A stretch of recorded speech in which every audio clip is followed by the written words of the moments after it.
হে hello everyone, কেমন আছো সবাই? আবার একটা ছোট্ট মিনি ব্লগ নিয়ে হাজির হয়ে গেছি তোমাদের সামনে। তো আজকে চলে এসেছিলাম জলপাইগুড়ি সেই দাদাভাই ক্লাবের পুজো প্যান্ডেল ভিজিট করার জন্য। তোমরা যদি বলো জলপাইগুড়ির মধ্যে বিগ বাজারের পুজো কোনটা, তাহলে দাদাভাই ক্লাবে একবার হলেও আসতে হবে। তো প্রতি বছরের মতো এবছর এখানে বানিয়েছে চীনদেশের বুদ্ধ মন্দির।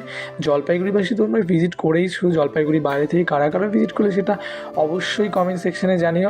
আমার এই ভিডিওটি তোমরা যারা দেখে থাকবে, যারা দাদাভাই ক্লাব ভিজিট করনি, আমার এই ভিডিওর মাধ্যমে দেখে নাও।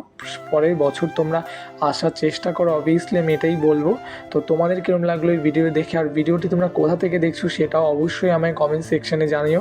আমার তো এখানে এসে বেশ ভালো লাগলো। আমি এখানে ফার্স্ট টাইম এবছর এসেছি। প্রতি বছরের মতো জলপাইগুড়িতে ঠাকুর দেখা আমার সেরমভাবে হয় না, তো এই বছর আমি এসে আমার বেশ ভালো লেগেছে। আর এখানকার ঠাকুরটা দুর্দান্ত ছিল, কোনো কথা হবে না, যারা এসে গেছো বুঝেই গেছো। ছিল আজকে মিনি ব্লগের টপিক। তোমাদের কিরকম লাগলো সেটা অবশ্যই জানিও। দেখা হবে নেক্সট ভিডিও। Tata, by.